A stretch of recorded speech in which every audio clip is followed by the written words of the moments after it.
Հարգելի հայրենակիցներ, այսօր այստեղ ենք ոչ միայն լսելու դարձնելու մեր ձայնը, այլև վերահաստատելու մեր իրավունքները, որպես արժանապատիվ քաղաքացիներ, որպես հայրենիքից զրկված, բայց չհանձնվող արցախցիներ։ Մեր պայքարը ոչ միայն անցյալի արդարության վերականգնման, այլև ապագայի երաշխավորման համար է։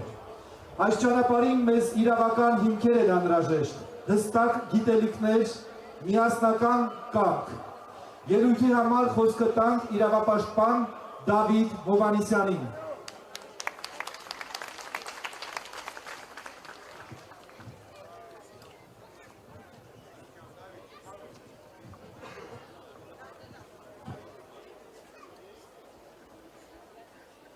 Ողջույն ձեզ հարգելի հայրենակիցներ, երկրորդ անգամ անձամբ ներկայանամ, ես փաստաբան Դավիթ Հովհաննիսյանն եմ եւ այստեղ եմ որպեսզի խոսեմ քո ու քո ձեր բոլորի եւ իմ խնդիրներից, տեղահանված Արցախի բնակչության խնդիրներից եւ այսպես առաջինը կանդրադառնամ փախստականի կարգավիճակի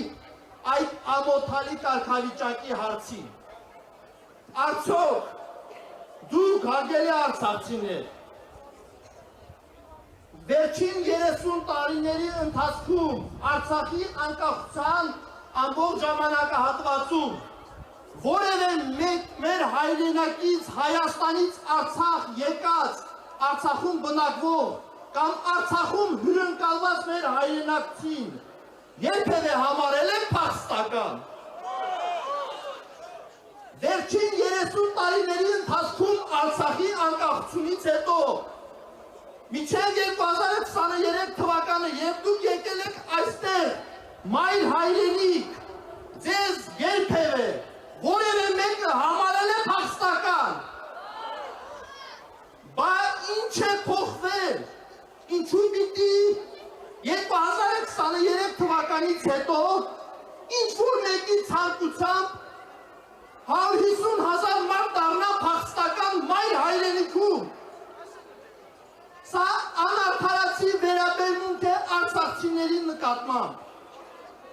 Չկա տարբերություն, ինչպես արցախցին, այնպես էլ Հայաստանի Հանրապետությունում յուրաքանչյուրը լենինականցին, գորիսեցին,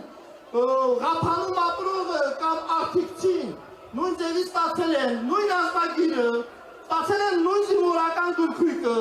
ստացել են նույն վարորդական վկայականը, նույն նույնականացման քարտը։ Եվ ինչու է հիմա 9 ամիս սովի մատնված, պատերազմներով անցած ազգի ավելի շատ տառապած ազգի արցախցի հատվածը համարում փախստական։ Սա անարդարություն է, որի դեմ պետք է պայքարենք միասնաբար, պետք է պայքարենք եւ արցախցիներով, եւ գորիսեցիներով, եւ երևանցիներով, ամբողջ հայազգով համատեղ։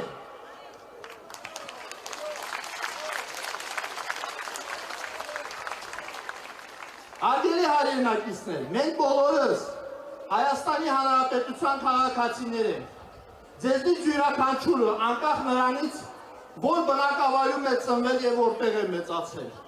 Տալիս եմ հստակ պարզաբանում։ Հայաստանի Հանրապետությունում ունենք գործող օրենք։ Քաղաքացիության մասին Հայաստանի Հանրապետության օրենքը։ Այդ օրենքի 3-րդ եւ 4-րդ հոդվածների համաձայն այն անձը, ով Հայաստանի Հանրապետությունում ստացել է ազնագիր եւ նույնականացման քարտ, համարվում է Հայաստանի Հանրապետության քաղաքացի։ Այդպիսի ազնագիր եւ նույնականացման քարտ ստացել են բոլոր արցախցիները։ Սակայն ինչ-որ մեկի ցանկությամբ մեզ անվանում են փախստական քաղաքացիություն չունեցող անձ։ Ինչ է ստացվում։ Մեզ տվել են կեղծ ազնագրեր, մեզ խաբել են, ասել են դուք հայ եք ՀՀ քաղաքացի, եւ մենք այդպես խաբված տասնյակ տարիներ ապրել ենք, իհարկե ոչ։ Հիմա հայտարարում են պաշտոնապես, որ որևէ մեկը բարոյական եւ իրավական իրավունք չունի որևէ արցախցու անվանելու փախստական։ Ինչպես նաեւ ոչ մեկը բարոյական իրավական, ինչպես նաև քաղաքական, նորից եմ նշում, քաղաքական իրավունք չունի ասելու, որ արցախցին քաղաքացիություն չունեցող անձ է, պետք է դիմի ստանա քաղաքացիություն։ Սա հայ ազգը պարակտում է, այսպիսի մոտեցումը պարակտիչ մոտեցում է։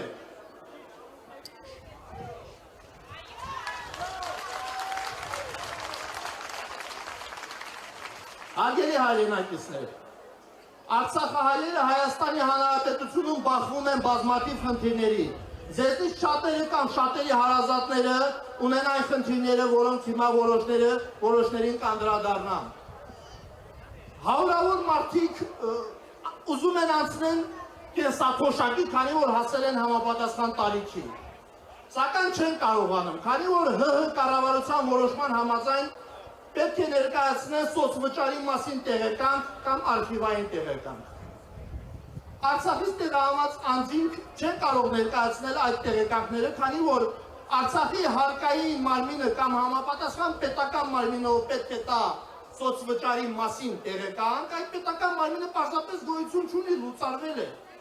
Իսկ Արցախի արխիվային փաստաթղթերի մեծ մասը հայտնի պատճառներով հնարավոր չի եղել բերել Հայաստանի Հանրապետության ազգային արխիվ հանձնել։ Եվ մարդիկ բախվում են այսպիսի հազարավոր խնդիրների, ասում եմ այս խնդրի լուծումը։ Հայաստանի Հանրապետության կառավարությունը պետք է կառավարության որոշման մեջ փոփոխություն կատարի եւ բռնի տեղահանվածների համար սահմանի, որ աշխատանքային գրքույկը, աշխատանքային ստաժի հաշվարկման համար բավարար է։ Եվ չպետք է պահանջի ոչ սոցվճարի մասին տեղեկանք, ոչ էլ արխիվային տեղեկանք։ Անդրադառնամ մի շարք այլ հարցերի։ Հայաստանի Հանրապետությունում արցախցիների համար գոյություն ունի թիվ 710L կառավարության որոշում, որի համաձայն այստեղ հավաքված արցախցիներից գրեթե բոլորը պետք է ապահովեն բնակարանով։ Ակնհայտ է, որ մեկ շնչին հասանելիք այն գումարը, որը նախատեսված է որոշումով, բավարար չէ, բայց սրանից չեմ ուզում խոսամ։ Հիմա հարցը որն է։ Հարցը այն է, որ 150,000 արցախցիներից 0.1%-ը չի ստացել, չի ապահովել բնակարանով, իսկ ծրագիրը արդեն գործում է 1 տարի ժամանակ։ Սա ինչ է նշանակում։ Սա մի պարզ բան է նշանակում, որ այս ծրագիրը չի համապատասխանում հասարակությունում առկա խնդիրներին։ Սա նշանակում է այն, որ այս ծրագիրը պետք է փոխվի։ Անդրադառնամ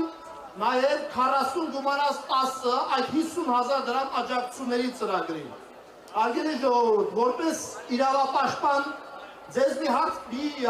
երևույթ եմ ուզում պարզաբանել։ Սովորաբար օրենքները ընդունվում են մի նպատակով։ Օրենքի նպատակը հետևյալն է, որպեսզի կարգավորի հասարակությունում առկա խնդիրները։ Հայաստանի Հանրապետությունը նախատեսել է 50,000 բնակվարձի և կոմունալ վճարի համար դրամական աջակցություն։ 23 թվականին անհրաժեշտությունը եղել է, 24 թվականին գումարները վճարվել են, անհրաժեշտությունը եղել է։ Ինչ է փոխվել 2025 թվականին, որ այդ աջակցությունները դադարեցվում են։ Արդյոք արցախցիները ապահովված են կացարանով և բնակարանային խնդիր չունեն։ Իհարկե ոչ։ Այսինքն մենք պետք է միասին պահանջենք, որ կառավարության որոշումները կայացվեն հասարակությունում առկա խնդիրները լուծելու համար, այլ ոչ թե ինչ-որ մեկի ցանկությամբ։ Հարգելի հայրենակիցներ, եթե 100 տարի առաջ ցեղասպանությունից հետո ունենայինք հայկական ուժեղ պետություն, Արևմտյան Հայաստանի մեր հայրենակիցները չէին արտագաղթի Ֆրանսիա, Ամերիկա, Ռուսաստանի Դաշնություն։ Այսօր կունենայինք 6 միլիոնանոց պետություն։ Հիմա 100 տարի հետո պատմությունը կրկնվում է։ Ունենք 100,000-ից ավել Արցախից տեղահանված հայրենակիցներ, որից արդեն մոտ 20,000-ը արտագաղթել է արտասահման։ Հայաստանի Հանրապետության իշխանությունները պետք է այնքան խելք, կամք և ցանկություն ունենան, որպեսզի միջոցներ ձեռնարկեն, որպեսզի արցախցիները չտեղահանվեն։ Ինչպես նաև մենք պետք է հասկանանք, որ այստեղ հավաքվելը սա պայքարի ձև է։ Մենք չենք պայքարում որևէ մեկի դեմ։ Մենք պայքարում ենք հանուն ձեզնից յուրաքանչյուրի իրավունքների, հանուն հայրենիքում ապրելու, արժանապատիվ ապրելու, հանուն նրա, որ արցախցին չկոչվի փախստական հայաստանցին ՀՀ քաղաքացի, հանուն հավասար մոտեցման։ Ուրեմն, եկեք մեր այս պայքարի միտքը հստակեցնենք։ Մենք պայքարում ենք ոչ թե իշխանությունների դեմ, այլ մեր իրավունքների համար։ Մենք պայքարում ենք եւ հենց հիմա եկեք բոլորս միասին մեր պայքարի խոսքը ասենք, նաեւ կառավարության շենքը շատ հեռու չի, որպեսզի նրանք լսեն մեր պայքարի ձայնը ու ճիշտ որոշումներ կայացնեն։ Պայքար!